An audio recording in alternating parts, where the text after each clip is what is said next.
So we're going to continue our discussion on time series. Now, as for the announcement, we will have uh, we will be having classes next week. I'm sorry guys. Alam ko na independent pero may option naman kami na mag kasi kulang na talaga yung natin, yung session natin. I hope you don't mind, but I won't be checking attendance, no? Pero I really would like to encourage you to come and attend. Kasi guys, we're going to discuss further time series at saka yung GARCH, yung modeling volatility, no?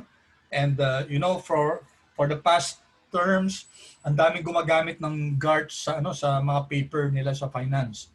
So baka hopefully makatulong sa inyo, no? You might be doing a paper on GARCH time series na which will model volatility. So makakatulong 'yon.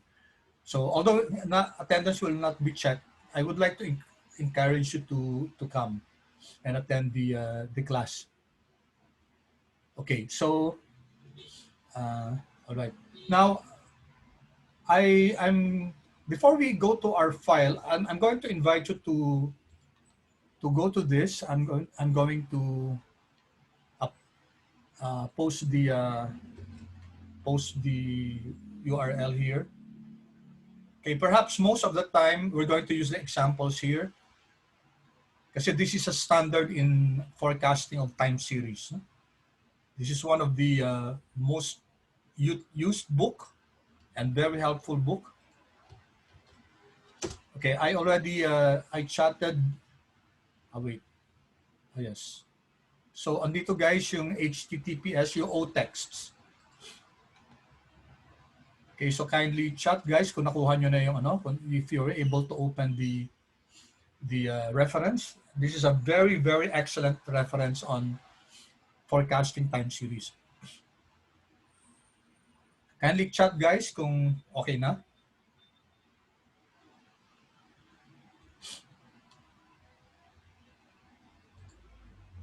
Okay, good. Thank you. All right, thank you guys. So let us just go through this. I'll be guiding you a bit on this so that when you use this as your reference, and even for the take-home exams, guys, malaking gamit to, no? This is a book by Rob Hindman and Athanasopoulos. And the good thing about this is that this book is comprehensive. Okay, sabi nga niya na dito, which I agree with, comprehensive talaga siya on forecasting methods. Now, written for people finding themselves forecasting in business, undergraduate students studying business, and MBA students. So later on, guys, if you do take masters in finance or masters in other fields na nagkakailangan ng forecasting on time series, this will be of valuable help. So let's go through this we're not going to rush through this kasi I think spending time looking at this reference will be a big help. And the good thing, guys, here is that this is based on R. Sabi dito, we use R throughout. Now, that's good kasi R naman ang ginagamit natin. We use R throughout the book. Okay, and we intend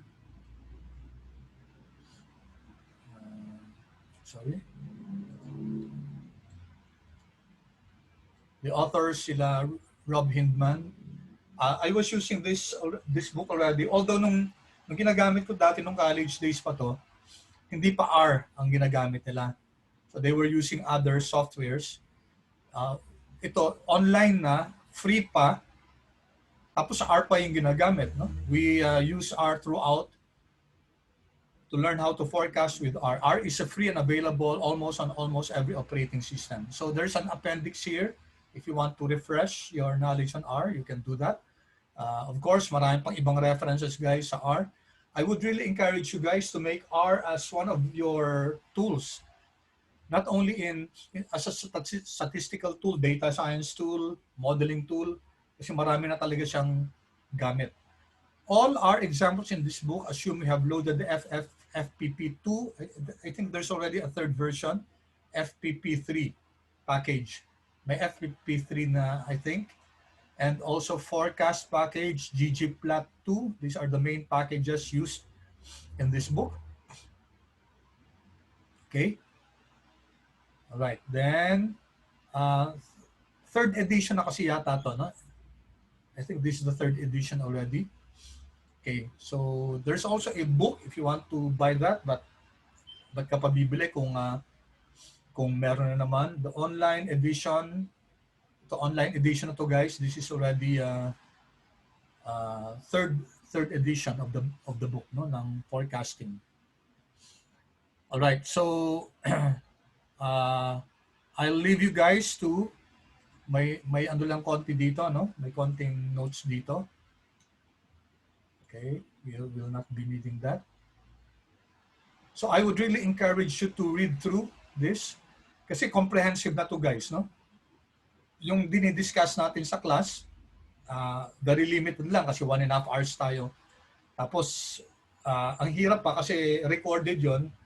So you will have to open the recording, no? Tapos hahanapin mo pa yung portion dito. This is already logically arranged. May notes na. Okay? And so I won't be looking at the others. I'll leave that to you for your reading. And then, punta tayo dito sa time series graphics, guys. Okay, it's important always when you analyze data, time series included, kailangan ipa-plot mo na yan, no? And what's good about this one is that okay, it makes use of, ang kagandahan dito, guys, may mga code na, and you can just copy this code. For example, sige nga, gawin natin to, guys. Kindly open R. Okay, and then let's open up new R Markdown. Okay, just open a new R Markdown file, guys.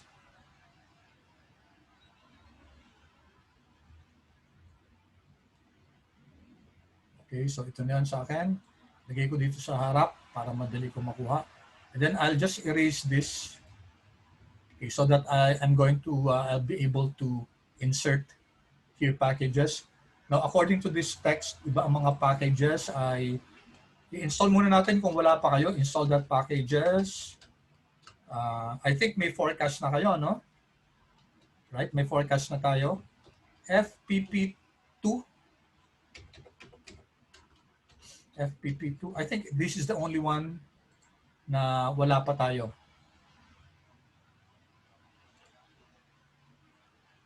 Let me go back to the preface kasi ang mga packages na so ggplot2 forecast package FPP2, okay, plus some others na I'm not sure, I think FPP3 na yata, but anyway, sige. So install nga natin, guys, yung FPP2. You can install it using this, or you can install it here in the packages, in the files packages section. Packages, then install FPP. There, my FPP3 na pala, no? FPP3. So let's use FPP3 updated, then install. Okay, so installing na siya ngayon. Then library, pag na-install na,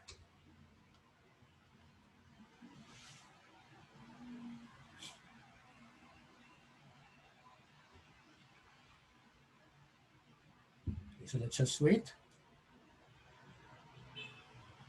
Okay, while it's being installed, okay, so there are lots of really good information here. Now, time series decomposition, we're going to look at this also.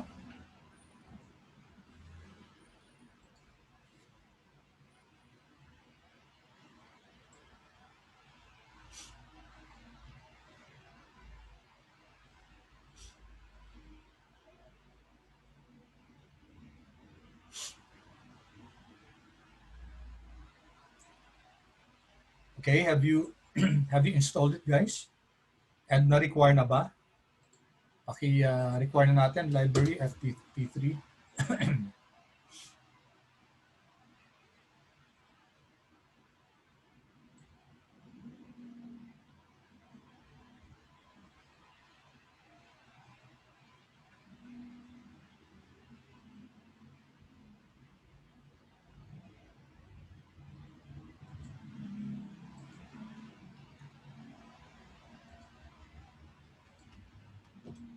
And then let's also copy ito yung ano natin, di ba, yung file natin. I hope you have already opened it.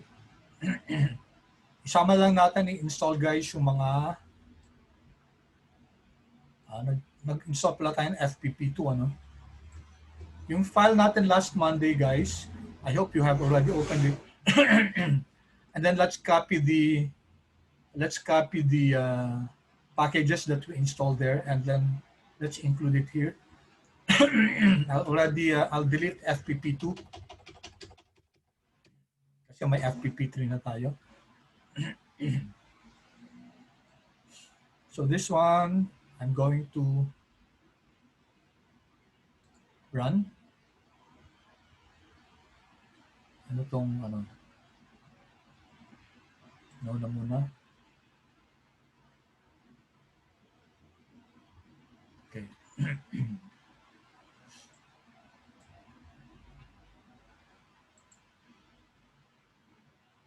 Okay, I'll pause for a while, guys. So far, guys, are we okay?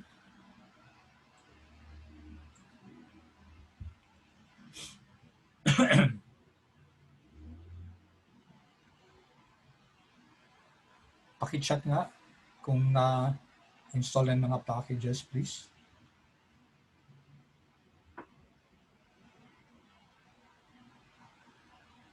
Thank you, Ernest. The rest, guys.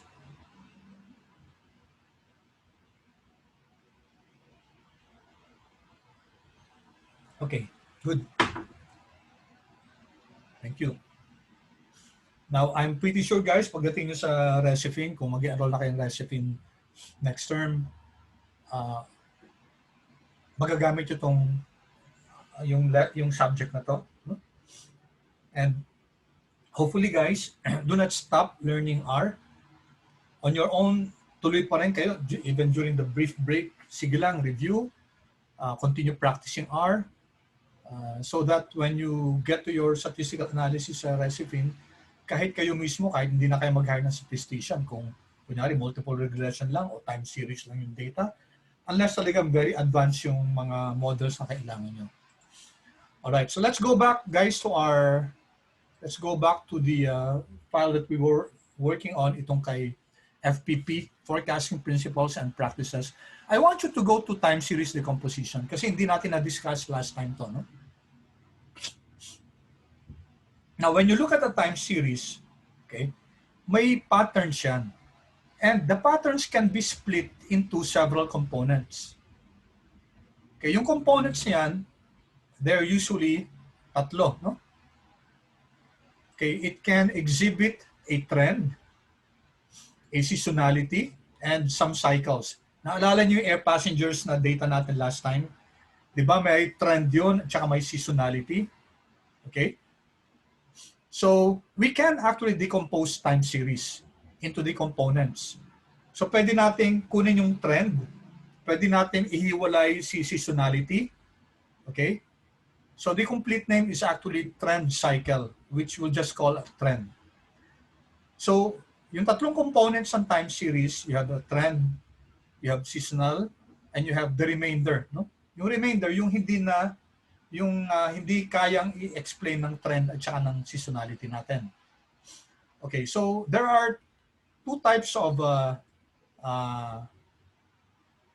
decomposition. Pwede siyang additive decomposition, pwede siyang multiplicative decomposition. So yung additive decomposition is expressed this way. Yung series natin, y sub t is equal to s sub t, ito yung seasonality, ito yung trend, tapos ito yung remainder component.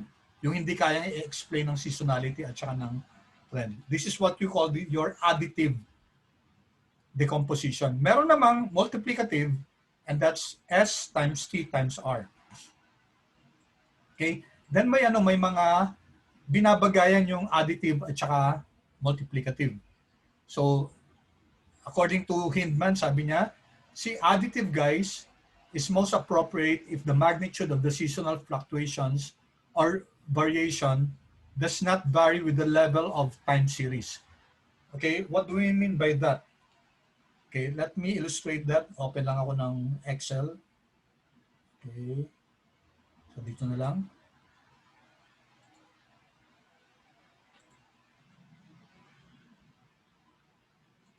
Okay, can you see, guys, the Excel spreadsheet?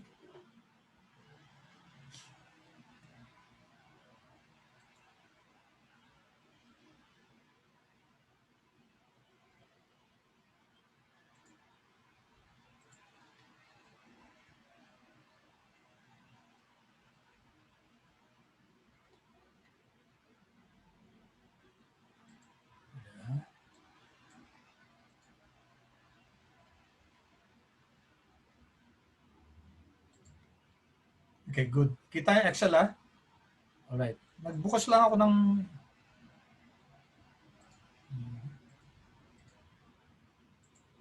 nagiging unstable yung Excel ko. Alright, just to distinguish, guys, between additive and multiplicative, no? Yung additive,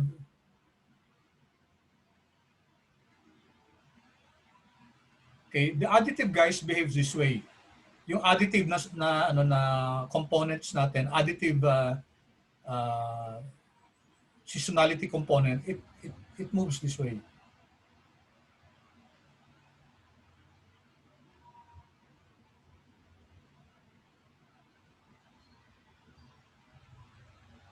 Okay. All right, so you have this is your data. Okay, notice yun na there's a trend, di ba? So may trend component to. Okay.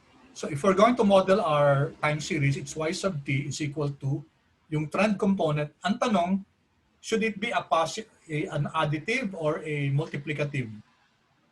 Now, if you notice, guys, yung fluctuation niya, it's constant, no? Constant lang siya, hindi siya masyadong nagbabago. No? Okay, that's why in this case, you use an additive component. Ibig sabihin, yung seasonality component niya, constant over time. Meron namang seasonal data na ganito.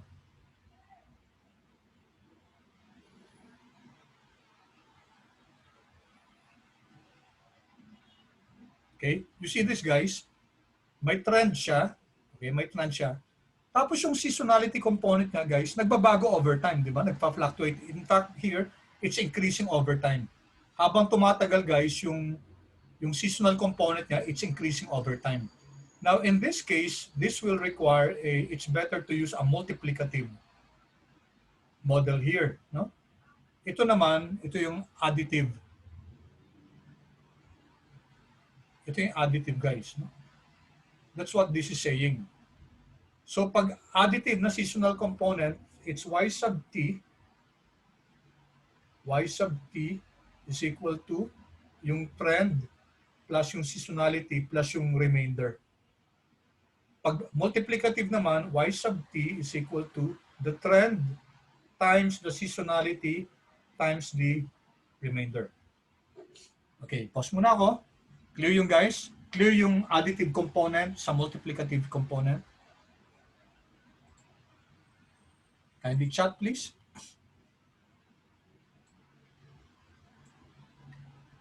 Okay, good. All right. Thank you. Okay, so let's go back to our reference. Yan, ha? So this is, hindi pa yata kayang ano to. Hindi pa. Okay. So this is your multiplicative method, okay? And this your additive. Ito. Now there's something you need to know about the multiplicative, no?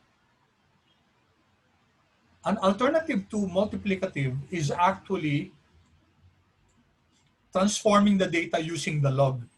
And then mako-convert siya into quote-unquote additive. Why? When a log transformation has been used, this is equivalent to using a multiplicative decomposition. Bakit guys? If you recall yung logs guys, yung log, y sub t is equal to, kung multiplicative siya, ito yung equation. If you get the log guys, magiging log of s plus log of t plus log of r. So these are equivalent. So pag sinabi natin guys na multiplicative yung decomposition, that's equivalent to using a log transformation. So equal lang yung dalawang yan. Okay? So please remember that kasi gagamitin natin yan. Okay, so this is an example of a data. May trend siya.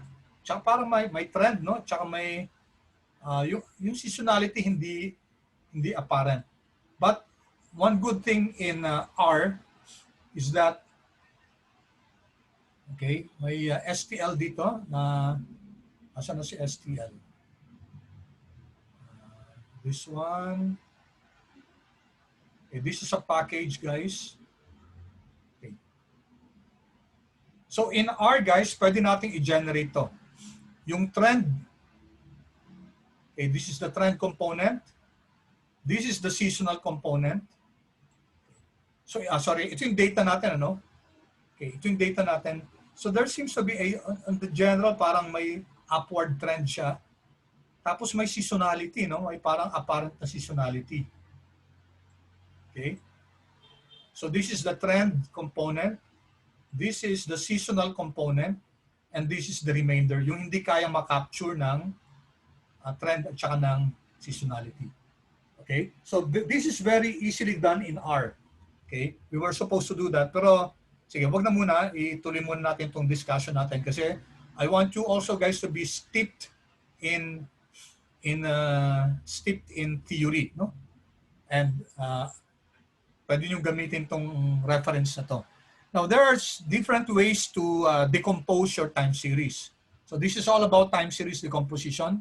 Merong moving averages. Meron yung classical X11. May STL. Okay? Pero, hindi yan ang gagamitin natin, guys, no?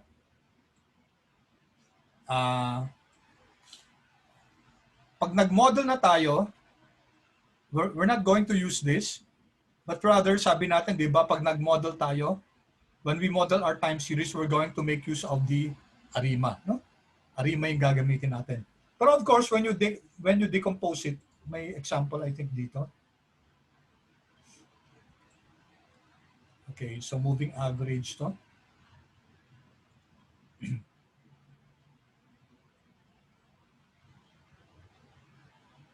Okay. Ito na yung method, guys, no? Hindi natin kukunin itong mga to. But, of course, you can read through this, guys. Read through this different time series decomposition. So let's go now to our ARIMA. Dito tayo, guys. Ito yung focus natin. So I hope, guys, you still recall what ARIMA models are. Okay, ARIMA was developed in 1970, 70-something. I forgot the exact year, by Box and Jenkins. Of course, over time, medyo in-improve na siya. So ARIMA is another approach to time series forecasting. And before this, you have, dito yung exponential smoothing. No? We're not going to use exponential smoothing. ARIMA yung gagamitin natin na method. No?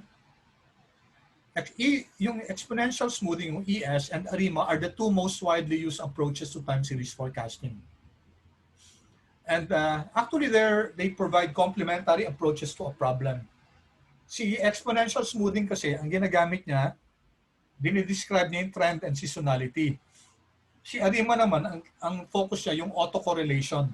Yung correlation ng mga data ng time series data. Kunyari, ano yung correlation ng y sub t dun sa y sub t minus 1 na series. Yun ang titingnan natin. So, let's move forward. Yung iba dito, guys, na-discuss na natin. But I just want to make sure that we're on the same page as far as understanding, no? Yung yung concept ng ARIMA. Okay, sabi natin, we discussed this already last time, pag stationary yung time series, yung properties niya hindi nagdi-depend sa time. In other words, at any point in time, the mean is constant, the variance is constant, no? Hindi siya nagbabago-bago. So, time series with trends or with seasonality are not stationary. I hope that's very clear to us, no? Pag may trend yung time series natin at saka pag may seasonality siya, hindi siya stationary, no? So, pwede lang natin magamit guys si ARIMA kung stationary yung data natin. So that's why if you have a data that's not stationary, you will have to convert that into a stationary data time series. Actually, that was before, no? Kasi ngayon, may mga function na sa R, like yung auto ARIMA, you don't need to convert it into stationary. Si R na mismo ang gagawa nun para sa atin. Kasi last example natin, nag-convert muna tayo. Okay, so you take a look at this, guys. Sino dito yung stationary? Itong Google Prices ba na to? Stationary dito? Stationary dito? Stationary dito? Is this stationary? Okay, so if you take a look at the answers here, which of these are stationarity? Are stationary? Okay, so you have 9 data sets dito. So, sabi dito, yung seasonality na D, H, and I, okay, so D, asan si D? Ito, no? D, si H, where's H? Ito, this is H, may seasonality to, no? And I, okay, ito may trend and seasonality. Therefore, hindi na mga stationary series yan. Okay? So, I leave guys to you to read through, no, yung example dito. At first glance, yung G might appear to make it non-stationary, si G. Asan si G?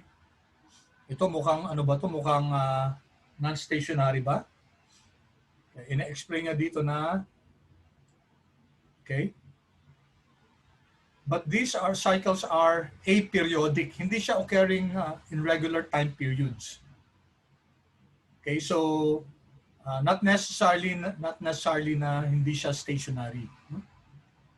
So sinasabi ni Hindman ito actually stationary ito. However guys, however class, sabi ko nga visually we can be wrong, but there are actually statistical tests, so we don't need to worry kung stationary nga ba yung data o hindi, just by visually looking at the data. Now, in order to convert a data into a stationary data, kailangan, the first thing that we can do is differentiate. Ito yung ginawa natin last time. No? So for example, may example ba dito?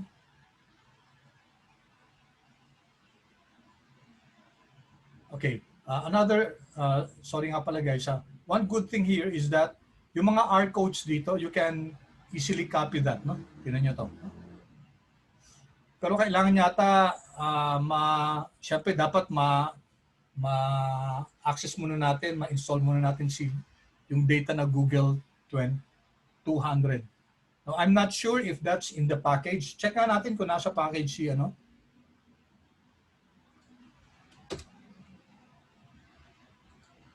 If it's in the FPP3 package, data, ano siya, Goo. Ayan, dito siya guys. No?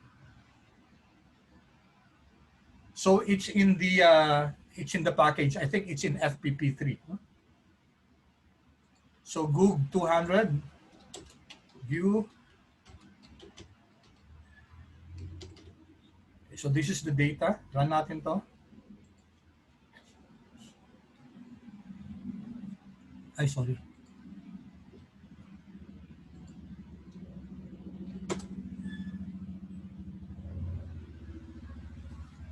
Alright, so this is the data guys, no? 200 entries. So that's one thing very, very good with this reference kasi you can just copy this, copy nyo lang to, no? So let me copy this to the clipboard. No? Copy. And then I'm going to paste it dun sa our markdown natin. So insert. Okay. So I'll delete the result here. Doon kasi yung result. No? Okay, ito guys, ano to? This is a test. Box.test yung difference na Google. Kasi nung i-plot natin si Google muna para clear tayo. Plot GOOG 200.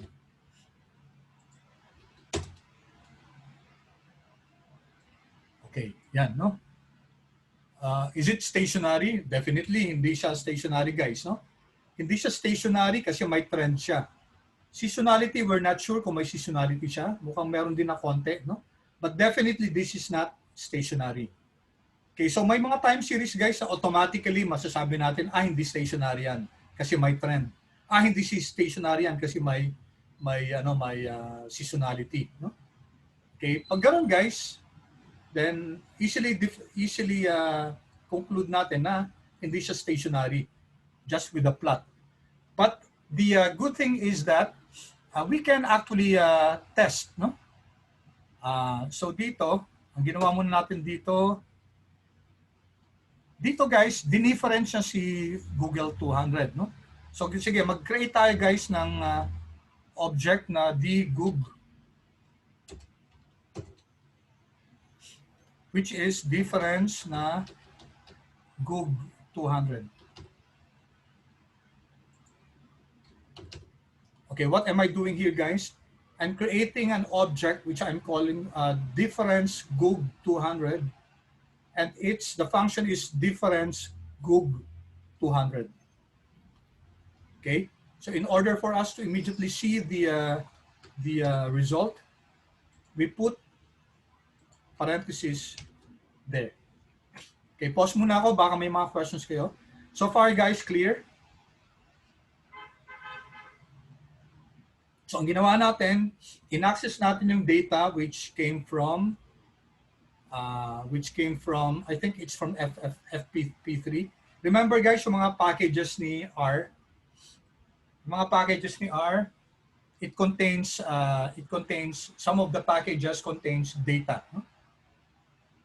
So we can check kung saan galing tong Goog na to. But we're not going to do that now. Okay, so far guys, clear? Any questions so far? Itong ginagawa natin.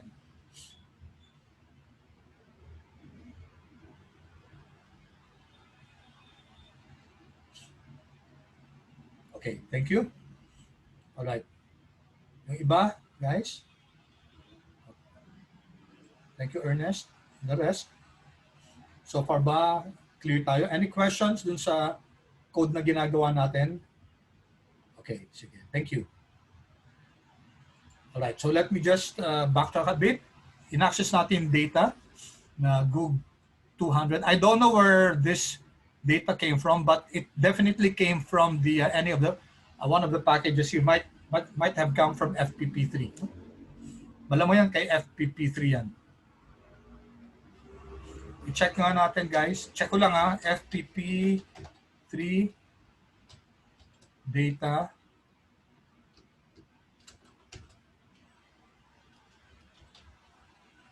Tama ba yung code ko? Okay, mali yung code ko, no? No, that's not the way to check it. How do I check it? Dito na lang, no? FTP3. Okay, open this.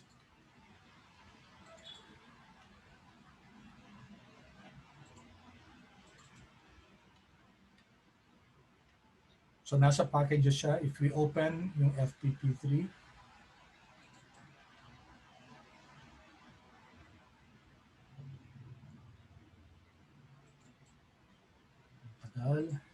question mark na lang, FTP3.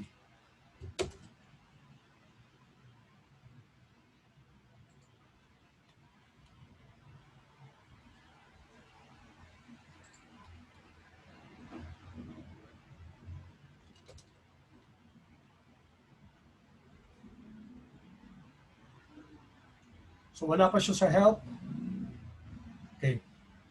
Anyway guys, i-search nyo na lang no, kung saan nanggaling tong GOOG 200 na data na to. But it's definitely coming from, hindi niya makita. No? Okay.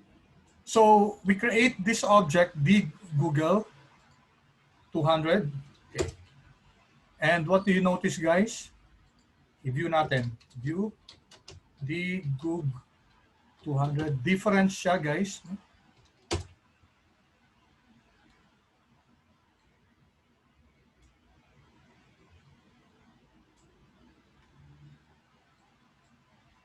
Okay, so here now we have this data, the Google difference na siya, which is, it came from the Google 200. Let's check, no? 392, 392.83 minus 390, sorry. Dapat yung, if this is yung earliest, tapos ito yung latest, so dapat 392.521 minus 392.83.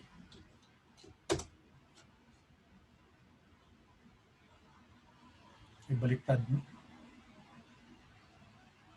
Okay, baliktad guys. No? Dapat yata ito yung this minus this. Okay, so negative 0.6821 if you check this. Mali ba ako? Bakit ganun? 317.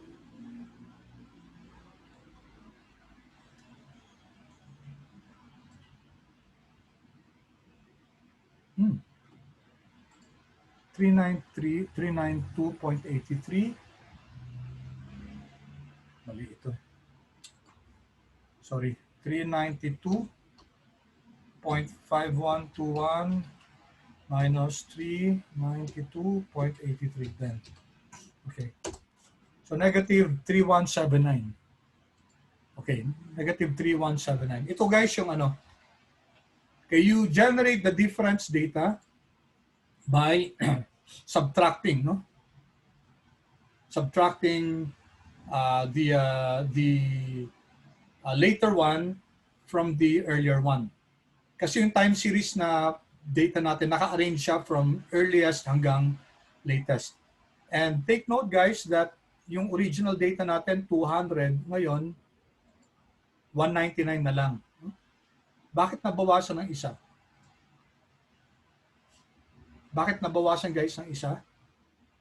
Kasi we're getting the difference, di ba? So, yung dulong value guys, yung dulong value, yung last value, yung value, ito, hindi makakapag-generate ng difference so kasi wala siyang value after. No? So that's why we only have 199 observations. All right, back to our testing.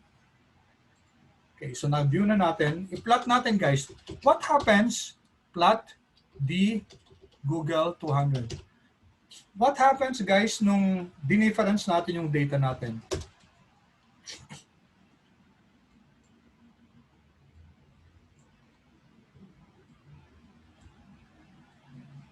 Okay, take a look at that. No? Not that guy. Oh. Page up. Page. Arrow up pala. Arrow up. So we can generate the plot here. Mas maganda i-generate dito sa ano kasi pwede nating ma-export to tapos pwede nating ma-adjust. So, question guys, is the difference data now stationary?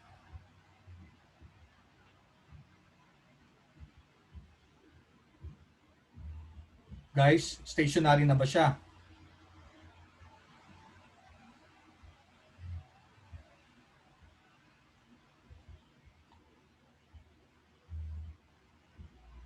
Paki-chat nga. Yeah, use your mic. Is the difference Data now stationary.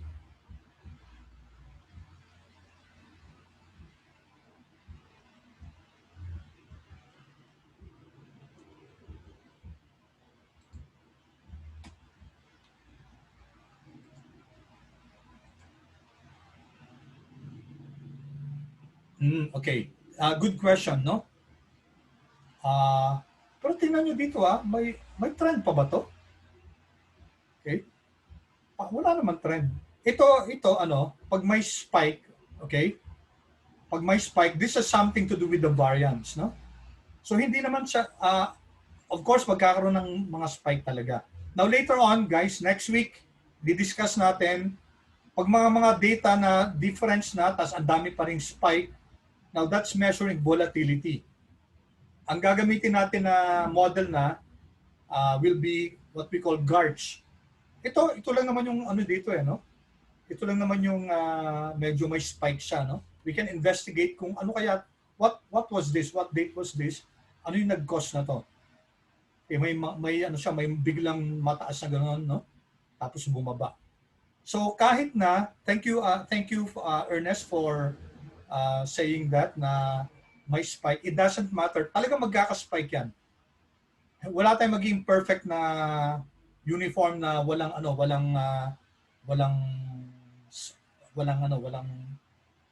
that's what you call volatility, no? So magkaka-volatility talaga yan. Now, some will be higher than others. Now, again, next week, guys, may makikita na data na yung iba nagka-cluster talaga sa isang portion, okay? Nagka-cluster sila sa isang portion. That's what we call volatility clustering. And sa mga ganong data, guys, sa ganong mga data, hindi na pwede or hindi na sufficient yung ARIMA, no? Diyan na papasok yung GARCH natin. Diyan na papasok si GARCH. Okay, so this will be for next week. Yung generalized auto-regressive conditional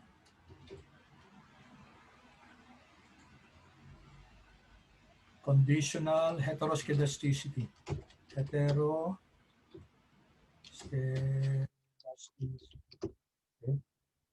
Let's see. Hindi ko na type. Yan, heteroscedasticity. Okay, so looks like, ano na siya, no? Looks like stationary na. Pero guys, pwede naman natin, baguhin na natin to, no? We can now use yung DGOOG. Kasi may object na tayo na DGOOG 200. Okay, so ang sinasabi natin dito, let's use the box test, no? So merong tinatawag na yung box test para malaman kung stationary yung series natin. Last time we used the ADF test, di ba? Naalala nyo? Yung augmented Dickey-Fuller test, tsaka yung KPSS test. Okay, so maraming test yan. This is an example, box test from, this is the yung box test. Okay? So log 10, ibig sabihin yan, titingnan niya yung autocorrelation ng up to 10 logs. No? So let's run this. Run. Okay, ano sabi dito?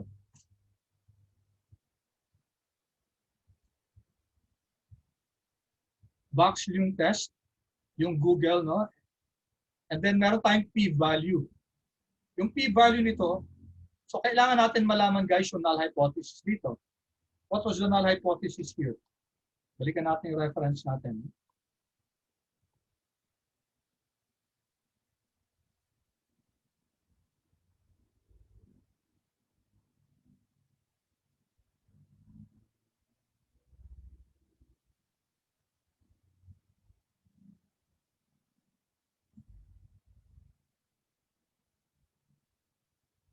Ito, no?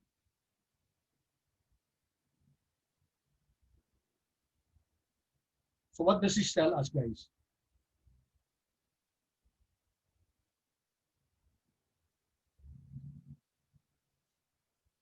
Yung box yung test na to.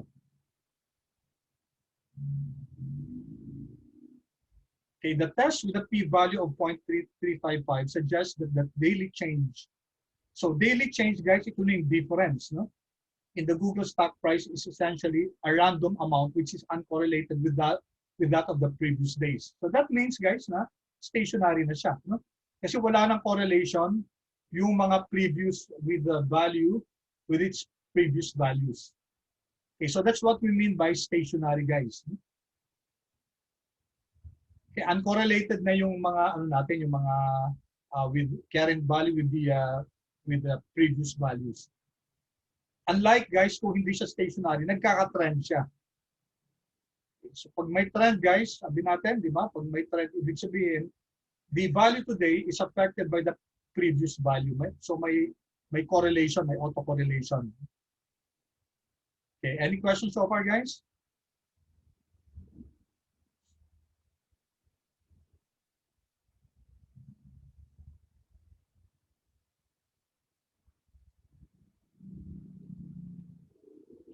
Sige, yes. Aki, sir, di ba po pag it goes up and down, that's seasonality.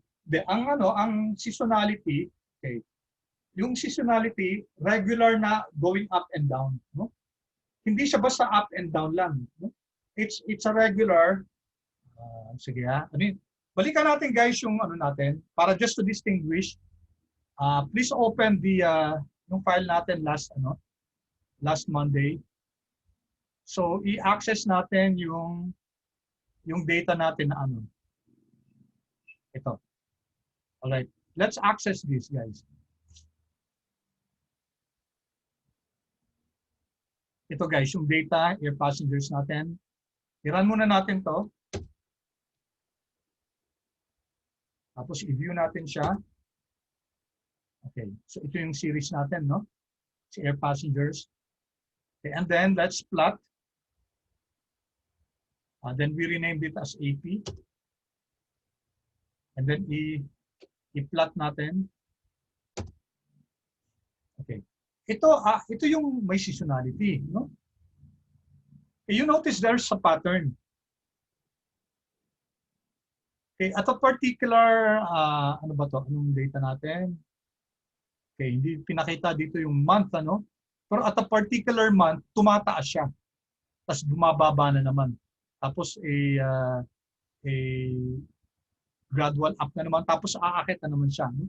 So nakita nyo to guys, no? Yung mga portions na yan, yung mga peaks yan, they happen at a particular point in time. No? So kung air passengers to, di ba sabi natin, malamang December, no? Kasi during December, ang dami talaga nag-aalisan, nagpa-fly, holiday season, Christmas, no? Tapos baba na naman pagdating ng January kasi simula na naman ang pasok na naman. Okay? So siguro dito, I don't know, this might be pwedeng ano to, baka Valentine's to, etc. So ito yung may seasonality. Not this one, no? Okay, not asan na yung natin? Balik tayo dito sa natin sa plot ng okay. Ayan, guys. Wala naman tayong nakikita observable na na pattern na on a particular time tumataas siya, no? Random siya, tingnan niyo. It's very random. Wala tayong nakikitang apparent na seasonality. Okay? Clear ba 'yon yung pag-explain nun as compared to the air passengers? All right, now guys, sabi ko visual lang naman yan, ano? Good thing guys, ma-check natin yan statistically. Kasi our eyes might deceive us, ano? Pwede kasing pwedeng thank you Aki for the question. Our eyes might deceive us. We cannot really trust our eyes 100%. Siyempre nagkakamali din yan. The good thing is we can model this. Kung may seasonality component, then we will ask R to model that for us. Now, ilan nga natin guys, let's copy the code we had here. Naalala niyo yung nag-ano tayo, nag-ADF test. Okay, so let's use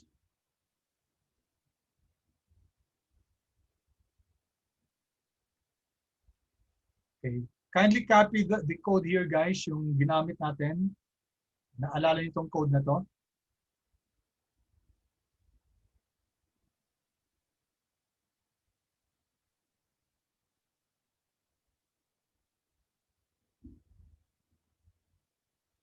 Saan siya? Where is that?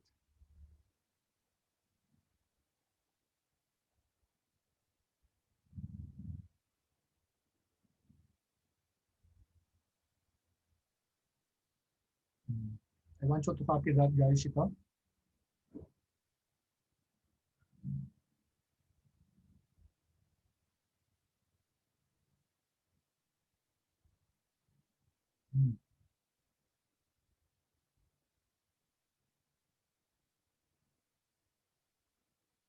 Okay.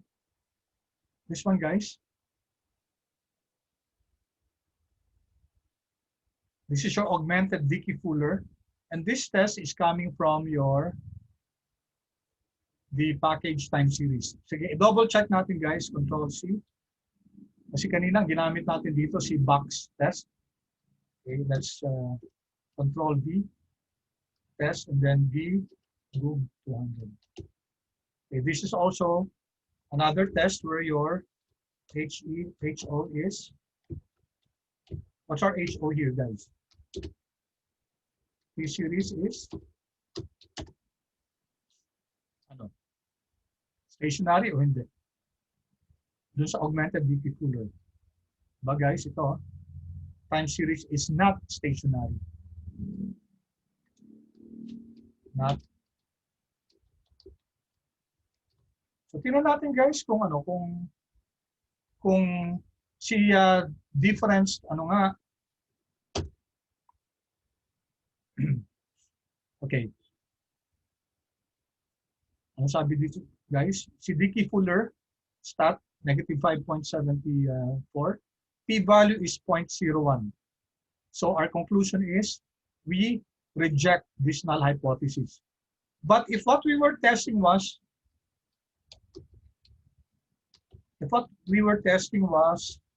the GUG 200, guys. Okay. Kasi ito ang tinest natin dito yung difference na data, no? That's a new time series. Yung difference na data na yan. But if we were testing the original data, yung GUG 200, and we expose it to, we run it to an augmented Dickey-Fuller test, okay, what do we get? Tignan nyo, guys. P-value is 0.6693. Remember that the null hypothesis here is that it's not stationary. So what's our conclusion, guys? What's our conclusion?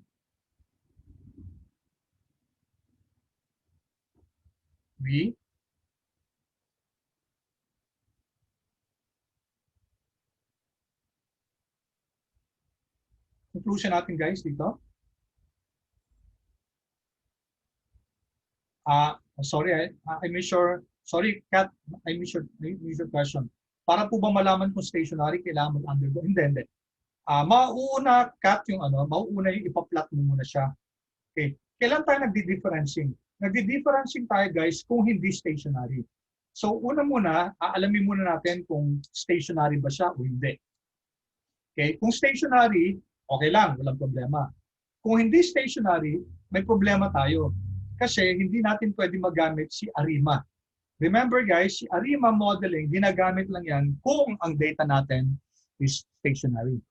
So if it's not stationary, we cannot use ARIMA to model our time series. But if it's stationary, okay tayo. So as to the question, okay, thank you. Okay, clear na, ha? So una muna, alamin muna natin. Kaya nga, guys, ipa-plot muna. Before you do anything with the data, plot nyo muna. Tapos ang question na tatanungin, stationary ba? If it's stationary, then okay tayo. We can proceed with ARIMA. If it's not stationary, then may kailangan muna tayong transformation na gagawin. Ano yung transformation? Maraming pwedeng transformation. Pwedeng, yung mga usual, yung ginagawa guys, yung kinukuha yung difference. No?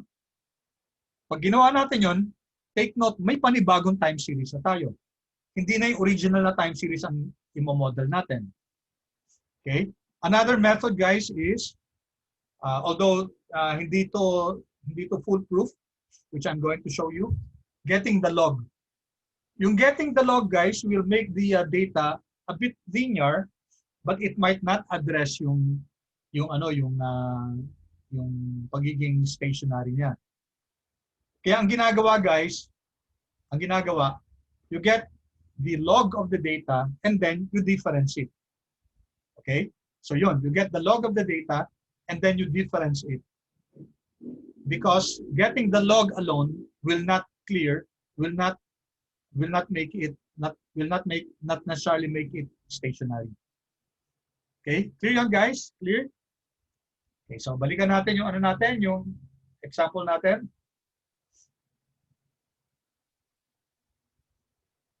Okay. Now I want you to read through this, hindi ko na i-discuss muna to. Yung random walk, guys, this is very important. Okay, so here, kita nyo dito, ang tawag niya sa y prime sub t. Okay? So the difference series, no? Ito yung D GUG 200, no? And another way to write that is y prime sub t, which is equal to yung original series minus yung y sub t minus 1 series. Okay? Illustrate ko ngayon kasi baka nalito kayo doon. Balikan ko to Okay, di ba ito yung Google series natin, no? So yung original series natin 200. Ito yung y sub t natin. Yung y sub t minus 1 na series natin starts with this one, 392. No? 392. Yan. Now take note guys, pag magsisimula tayo dito, ilalagay natin dito kunyari yung 392. Take note, 199 na lang yung natin. Kasi hindi na natin sinama yung una. Okay, and then when you subtract, okay, 392.5121 andi dito. Okay. Minus 392.83, yun nga yung difference. So kukunin natin yung difference ng bawat isa dyan. And then you now have that difference series. That's your y prime sub t. Okay, clear ba yun guys? Ulitin ko So this is your Google series, no? GUG 200. 200 data points siya. Now, to get y prime sub t or the difference series, mag-create muna tayo ng panibagong series na magsisimula sa 392. So tatanggalin natin tong isang to, yung una. So dito magsisimula 392.51 tapos 397 hanggang dun sa baba na magiging 199 na lang. Kasi tinanggal natin itong unang-una. Okay?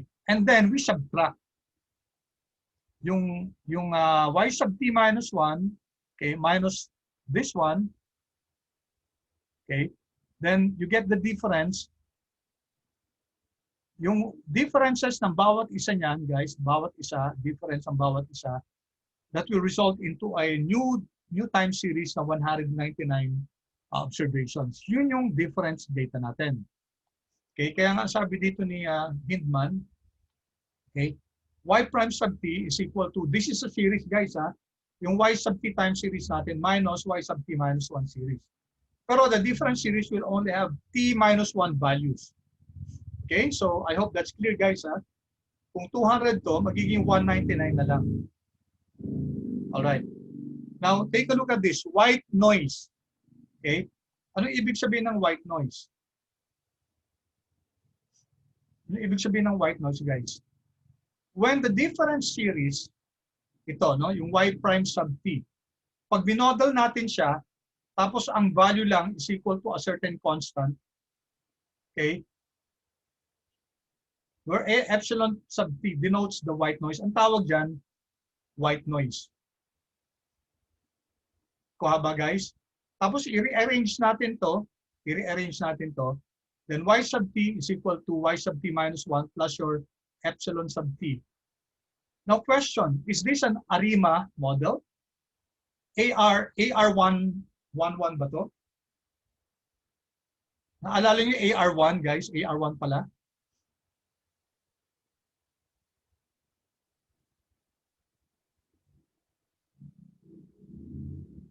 You remember the AR1 model guys? Balikan natin. Okay. Balikan natin sa ano natin. Andito yan sa notes nyo. Okay, take a look at your AR1 here.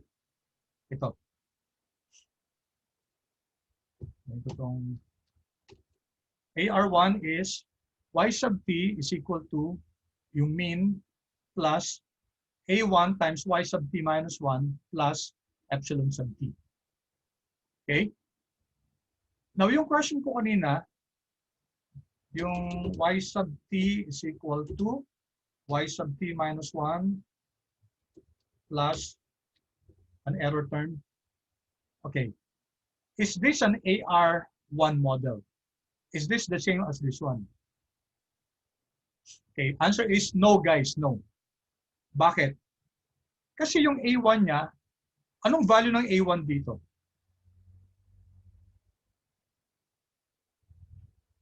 Ano nga guys, answer. Unmute your mic or chat.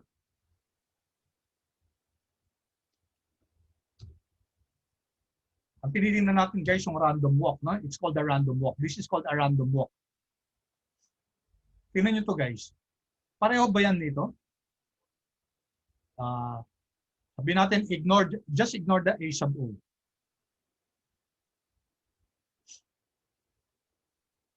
Is it the same?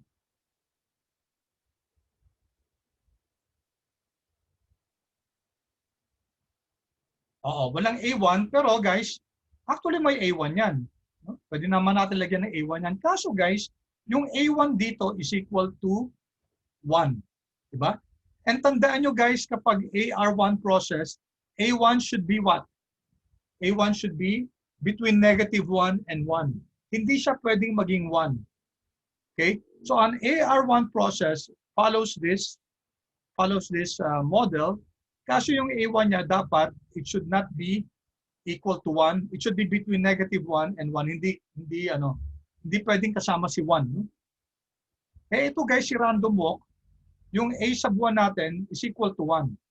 Okay, so this is not an AR1 series. Rather, if your A1 is equal to 1, then itong model na to, ang tawag na dyan, ang tawag na dyan guys, random walk.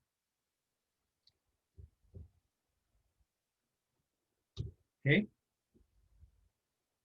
So, I hope that's clear guys, ha? Ang tawag sa kanya, random walk.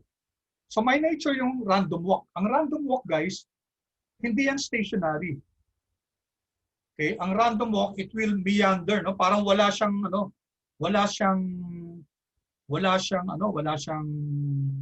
direction, no? Pero hindi siya stationary. Okay, clear so far, guys? All right. So don't be discouraged kung medyo parang nakakalito, no? Ganun talaga ang time series is one of the most difficult, no? Pero let's go here. I just want to make sure that we understand what decomposition is. Okay, sige. So ito yung random walk, guys, no? This is your random walk. Okay, random walk models are widely used for non-stationary data. So take note, it's a non-stationary data, particularly financial and economic data. Okay, ano ba yung nature ng random walks? They have long periods of apparent trends up and down. May trend siya, guys. So take note, this looks like an AR1 process na may A1, ano? Kaso yung A1, guys, ang A1 niya is equal to 1. At remember guys, ang AR1 process, connecting ito our discussion last Monday, an AR1 process, an autoregressive 1 process, has a function that looks like this. Pero yung A1 niya, hindi pa pwedeng equal to -1 or +1. it should be less than, not less than -1, not more than 1. And not equal to 1, not equal to -1. So, ang nature guys ng random walk is it has long periods of apparent trends, okay? And sudden unpredictable changes. Okay? Unpredictable changes. Now take note dito, yung A sub O natin dito is 0. No? Okay? Remember, Rita? I think I need to write that. Okay, para lang sure ako na naiintindihan natin yung ano natin. Okay. So let me write that. Importante sa atin guys yung theory. No? So we have this series. So I have here y sub t is equal to a sub o plus a sub 1 y sub t minus 1 plus epsilon sub t. Okay, yung unang tinignan natin guys, yung unang ginawa natin,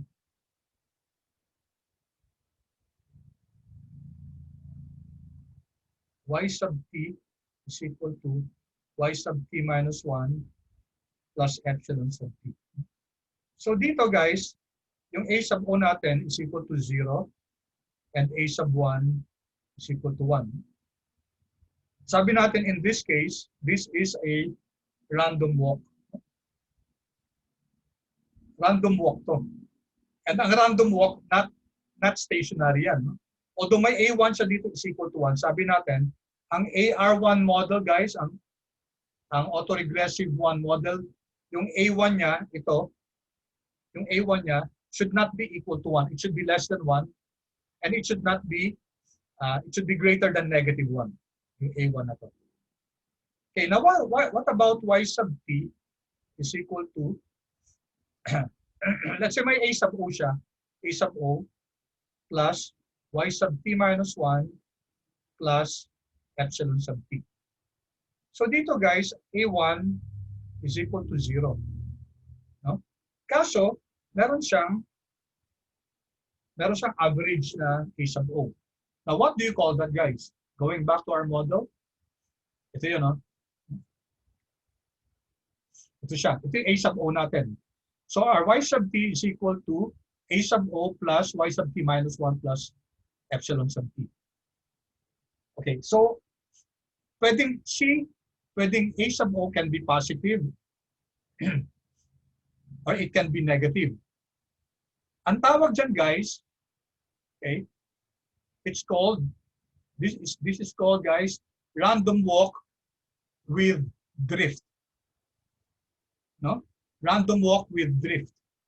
So if y sub t is positive, if c or a sub o is positive, now it will drift upwards. Parang walang direction, paakyat lang siya ng paakyat. Baba, aakyat. But if c is negative or a sub o is negative, bababa lang ng bababa yan, no? So it's a random walk with drift. Upwards or downwards. Salikan natin ito. So this is a, we call this a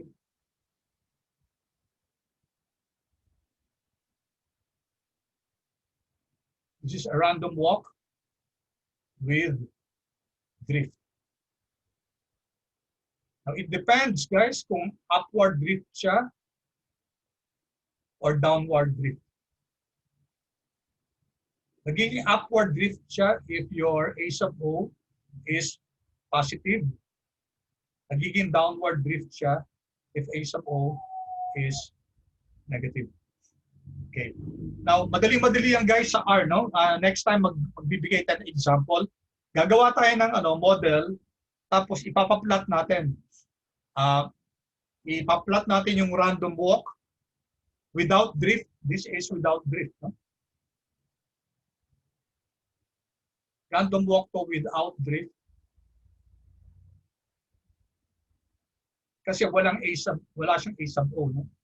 Ito random walk with drift. Kasi may A sub O siya.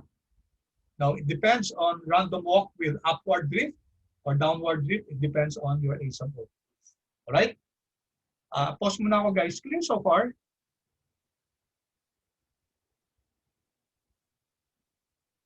Clear ba tayo so far guys? Okay.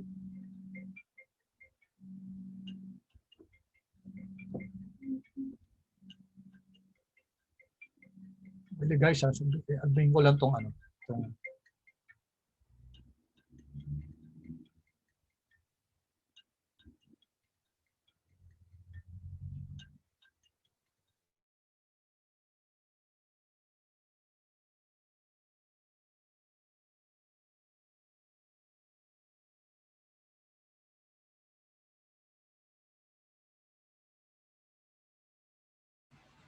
Okay. All right.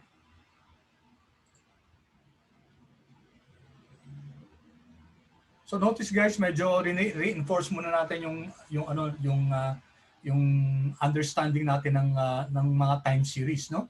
So meron tayong sabi natin may mga random walks, and yung random walks that can be random walks without drift, random walks with drift, and ito yung equation na yun. And it's not an AR1 process, no? Kasi parang pareho siya ng AR1 process, ano? Kasi yung AR1 process parang ganito, may A1 din to. However, yung A1 dito, it violates, no, yung condition ng R1 process, which is supposed to be stationary, should have an A1 value which is not more than 1 or not more than 1, and it should be greater than -1. All right. Okay, pwede rin guys second differencing. Paano naman yung second differencing? Okay, dapat naiintindihan natin itong second differencing kasi minsan, pag nag-first differencing na tayo, hindi pa nagiging stationary yung data natin. But this seldom happens, no? So, ang second differencing, ang ginagawa niyan, okay, so let me illustrate that para clear tayo. Di ba guys, pag first differencing ang ginagawa natin, we put these values from y sub t minus 1 hanggang dun sa dulo, ilalagay natin dito. Di ba? Tama, guys? Tapos, pag second differencing naman, ito, starting from this one, hanggang pababa, ilalagay naman natin dito sa another column na to. So what will happen is that, okay, going here, di ba ito yung difference natin? Diba? Yung na-difference natin, yung time series na na-difference natin, ikakopy natin to, lalagay natin dito. So, i-difference ulit natin yon. So, it's like differencing the difference data. I hope that's clear, guys, no? It's differencing the difference data. Is that clear, guys?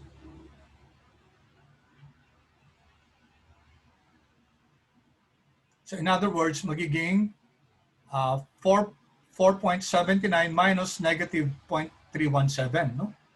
Yun ang magiging second differencing natin. Dali, baka may nag-chat, ha? Okay, thank you, Kat. Thank you. So di ba may difference data na tayo? Yung second differencing is using this data, the difference data, in order to create another difference data. So ang mangyayari niyan, yung 4.79, take note, I'm using the difference data 3823 minus negative 0.317932. Okay? So this will now be your first value here. Okay, yung second value natin will be 0.70545414 minus this one. Control C. Control V. Ayan. All right, etc. So the first one will be 5.511. The second is -4. So let's test that, guys. Tingnan natin, ha. Tingnan natin kung ano nga ma-generate ni, insert tayo dito.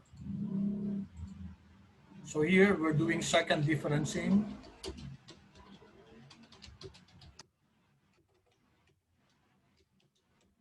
So let me call this DDGOOG 200. Okay. Of course, you can use it. You can use another name.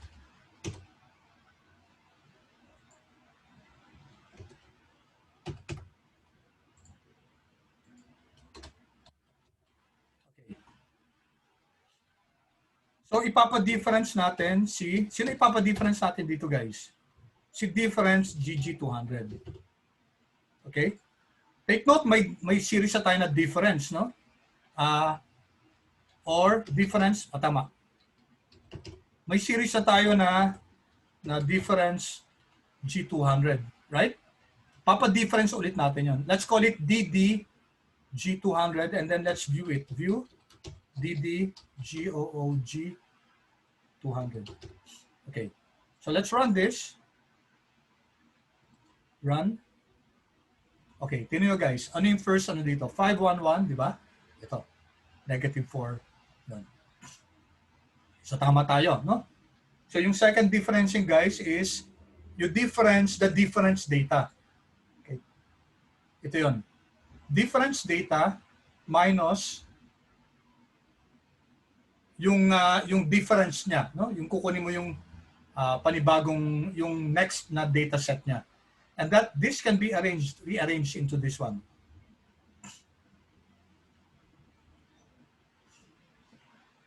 Okay? Question so far, guys? So na-discuss natin first differencing, second differencing. Meron din tayong tinatawag na seasonal differencing. Yung seasonal differencing, ang mina-minus natin yung kunyari, may seasonal differences, kunyari monthly data tayo. Yung M natin is equal to, kunyari, 12, no? Bali, magiging on the 13th. Okay, magbibigyan na ako ng example nito kasi nakakalito din to, no? So, ang ima-minus natin, hindi yung next value, but rather yung either the 5th value, the 13th value, etc. Yung season na niya. Okay? So, I'll illustrate this. Mahirap maintindihan to kapag ganito lang. Right. But of course, guys, you can also follow this. You can actually follow this code. Okay. So, questions so far, guys?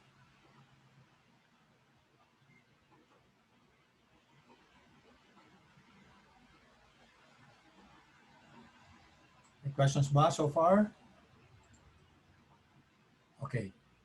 So, I hope, guys, you'll bear with me, no? For your assignment, kindly go through this, guys, ha? Pakibasa tong backshift notation, pati autoregressive. Okay? Hanggang dito, guys, sa 8.7, 8.8. Actually, up to 8.9, pati yung seasonal ARIMA models. Medyo mas mahirap nga lang yung i-minomodel yung seasonal. Okay, thank you. Now, hopefully, guys, makatulong to. Let me check kung si bind sales million is equal to 810. Ano ba to? Kailangan nakuha na ba yung data nito? Try nga natin, guys, kung magra-run to. Copy natin. Copy natin to. And then I'll go here. I'm not sure if this will run. Kasi meron siyang 810 monthly log. Difference siya. Nag-autoplot. I-run lang natin, ha? Okay.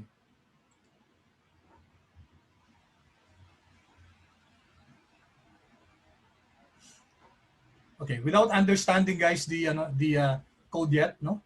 Okay, nag-run na siya, ibig sabihin nabasa na ano. Okay, this is an example guys of ito yung sales, no? Tapos nag-log siya, no? Nag-log siya guys. Linog niya yung sales. Okay, what happened to the sales? Na-treat ba yung ano? Na-treat ba yung pagiging non-stationary niya? Nung linog yung sales guys, tapos plinat yung log sales, na-treat ba yung pagiging non-stationary niya? Hindi. Correct, Kat. Thank you. So, sabi ko nga sa inyo guys, kung ilolog lang yan, no? Kung ilolog lang siya basta-basta, hindi matitreat yung pagiging non-stationary niya. But notice guys, ito para hindi siya linear, ito naging linear na. Nung kinuha natin log, ito guys parang may parang exponential niya siya, 'di ba? Parang ganoon yung parang hindi siya linear yung sales. Nung linog natin guys, medyo naging linear na siya. So that's what getting the log does. Medyo ginagawa niyang linear yung data, no? And then ito, manual change in log sales. Anong ginawa dito? Ang ginawa dito guys, so una guys, kinuha muna niya yung log. So I think the data is A10, no? I think that's the data. Isulat ko nga dito. Wait. Data A10. A10 ba? Is equal to A10. Let me see. Nag-appear ba siya? Ayan, dito siya. And then let's view it.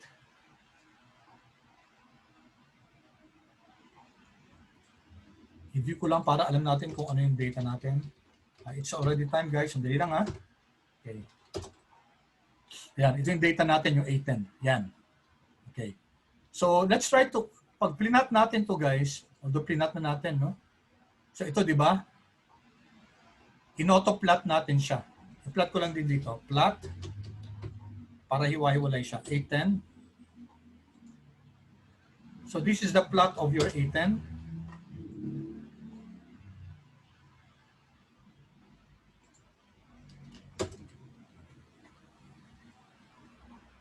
Yan, ito yung A10 guys. Yan.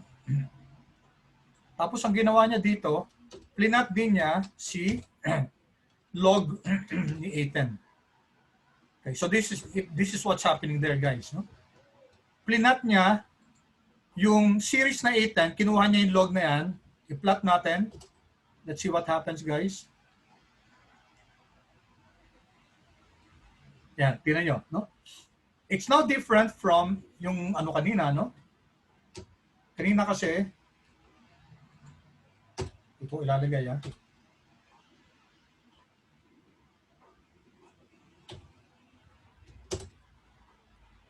So if you take a look at the A10, di ba medyo hindi siya linear, oh? Tingnan nyo. Oh? Medyo may parang exponential siya. Pero, nung pinat natin yung, yan, tingnan nyo, naging linear na siya. Okay. But now when you plot yung difference, no? Difference ng log ng A10. Okay, so this is the advantage of R guys, ang dali nating kunin itong mga to, no? Okay, so take note, i-plot naman natin yung log ng A10 na i-difference natin. Let's see. Control enter. There guys. See, ano na siya? No? Medyo stationary na siya. Pero ito yung sinasabi ni Aki kanina. Ito mukhang apparent na may seasonality, ano? Okay, so may seasonality pa rin. Hindi na address dito yung just by differencing and by getting the log. So pag binodal na natin yan using Arima, may gagawin na tayo diyan. All right? So thank you guys. Let me stop my recording.